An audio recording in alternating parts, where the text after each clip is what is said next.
Colin Powell sold his soul. He didn't even do a deathbed confession as far as we know. And he was a absolute bought and paid for, dyed in the wool, loyal lieutenant, 4-star general of the globalist establishment deep state. So we all woke up to the news. I'm sure most of you have heard that General Colin Powell has passed. He was the first black national security advisor. He was also the first black Secretary of State.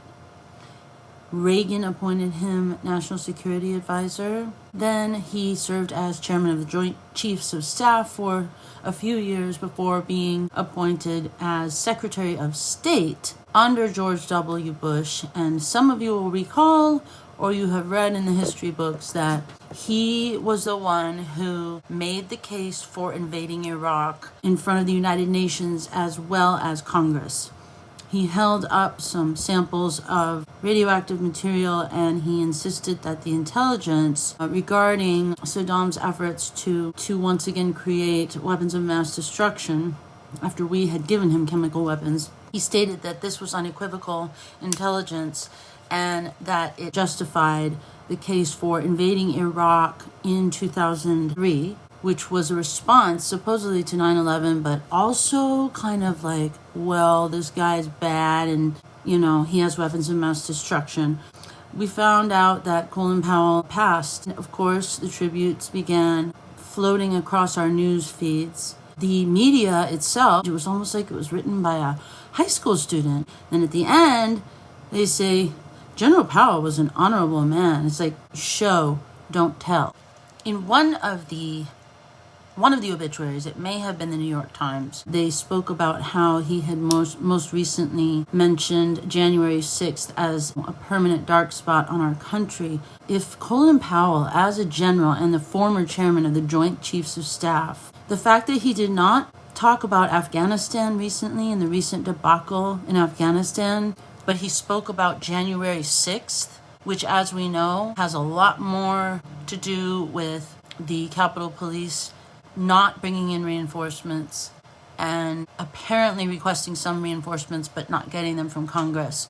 How they could do that is beyond me. But the fact that Colin Powell would be more concerned with that than about our horrendous surrender to the Taliban and withdrawal from Afghanistan really tells me all that you need to know. In fact, he announced after January 6th that he was no longer a Republican.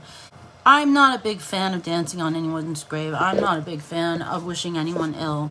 Any of these people have died. I don't sit there talking about how evil they are, because I don't think Colin Powell is evil. He was a decent man.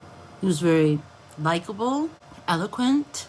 Of course, we have George W. Bush. He has weighed in and talking about what a decent, kind man he is. And Laura and I extend our condolences to Alma, his wife. And then we have Barack Obama writing a tribute. This is what I find so incredibly frustrating or disappointing or just confusing, is that what are we teaching our children when we know through many sources that Colin Powell presented bad intelligence as a reason to go into Iraq? In fact, this gentleman, talk about how decent he really was. He took the blame. And he told Barbara Walters that it was the worst thing he'd ever been involved in, and that it would remain as a blot on his life, and it would be mentioned in his obituary, all of which has come true. He also told Barbara Walters that the CIA had insisted the intelligence was solid, but then there were other people closer to the informants who felt that they, as sources, the informants, were not really as solid of sources as had been believed. And so in that way, he kind of was able to explain away how in the world the greatest intelligence apparatus, supposedly, in the history of mankind, could miss that these informants were not trustworthy. Now, it would be fine if this had happened once. But what we don't realize in how we teach and learn history is that it hasn't just happened once. This intelligence failure has happened over and over and over and over and over again. up until this day. So right now, this is a teachable moment, not about how you can be decent after you invade countries without any consequences to yourself, how you remain decent, and how you become canonized in the secular religion of decency in the American government. At what point do you say, you know what? This isn't the story. The story is we need to talk more about what someone was made of, what they did, their impact on the world, their impact on the country. And if they're just towing the party line of the establishment, which right now happens to be the neoliberals and neocons, and they're pretty much the same thing. They want, quote, free trade for us, for multinational corporations. And they won't stand up for the very real stories we have going on around the world, showing how our involvement has only made things worse, often, in spite of millions and millions and millions and millions and millions of dollars that we allocate. If we don't get this right, if we just keep talking about decency and covering everything over, I'm afraid things will always remain the same. This mediocre, sort of ill feeling in the pits of our stomach, knowing that we're killing people overseas and we don't quite understand it, but it's a mess and nobody can really figure it out. And no. We can figure it out. We can do a better job. Now, let's switch gears and talk about his vaccination status, shall we? Okay, so for some reason, whoever was working the desk last night, the graveyard shift, put that he was fully vaccinated in the headline. But I noticed once I had gotten ready and gotten my child to school, I noticed the headline started changing. And they didn't say he was fully vaccinated. They may have said he had cancer, because they knew exactly what this would do, that this would immediately send the superstitious anti-vaxxers into a tizzy, saying, see, it doesn't work. See, the vaccine doesn't work. So we have people who are like, oh, Colin Powell, he died. He was fully vaccinated. He was double vaccinated. Yeah. And then the other person's like, yeah, but he had cancer of the blood. Yeah, but they said that you should take the vaccine, especially if you're immunocompromised, especially if you're high risk, so that you don't have as bad as symptoms. Yeah, well, he had a lot of underlying conditions that we don't know about. We should always look at the context. Yeah, well, why don't you look at the context when it comes to COVID deaths in general, vaccinated or not? How come we never look at the context? How come we never look at the context unless they're vaccinated, and we want to make sure people don't make the wrong assumptions? I don't know. All I know is he had myeloma, which is blood cancer. It's very sad. And when you're I guess when you have myeloma, you're on immunosuppressant drugs. So the only way we can unite again is to provide context in both instances. Okay? When you have a COVID death, to provide, to reveal the comorbidities, and then when you have a fully vaccinated COVID breakthrough death, to also provide the entire context. There shouldn't ever be a situation where somehow we don't have all the information. Those days need to be over. And anyone who's obfuscating or saying otherwise is simply conditioned to accept less than the full story. He was on drugs that disabled his immune system, which is another reason they said that he contracted COVID.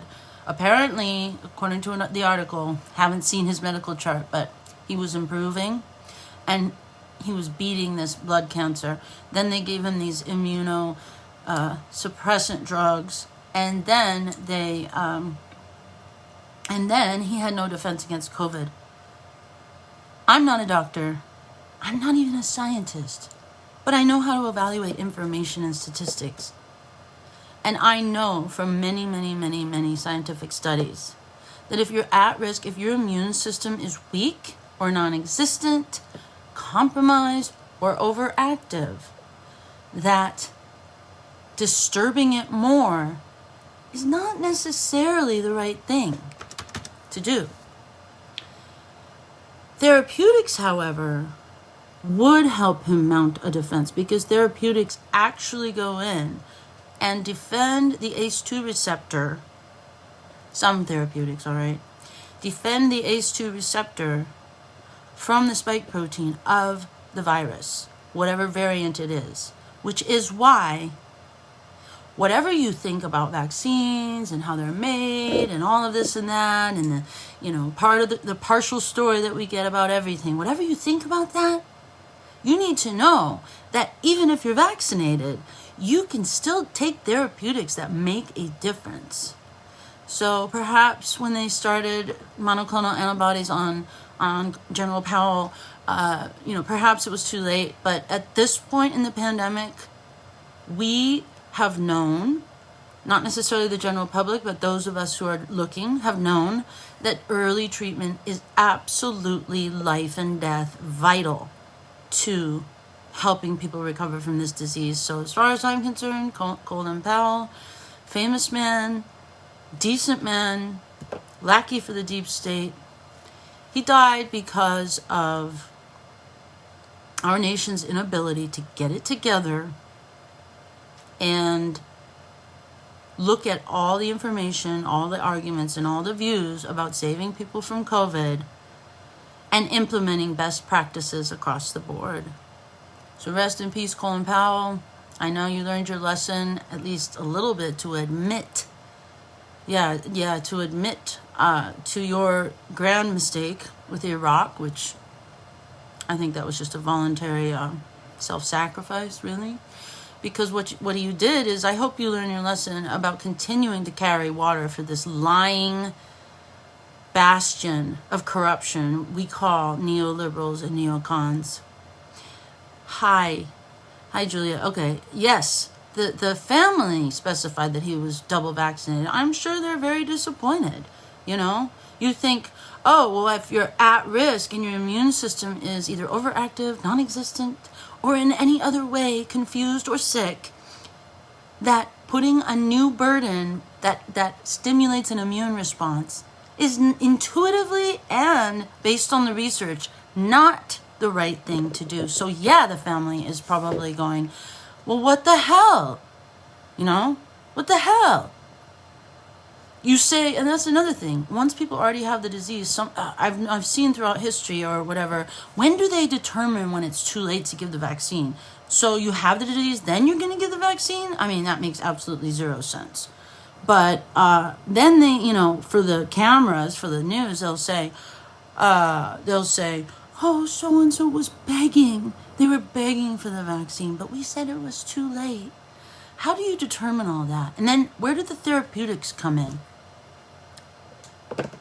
Tell you, I have never been so perpetually frustrated in all my entire life as I have these last almost 2 years now, this last 19 months.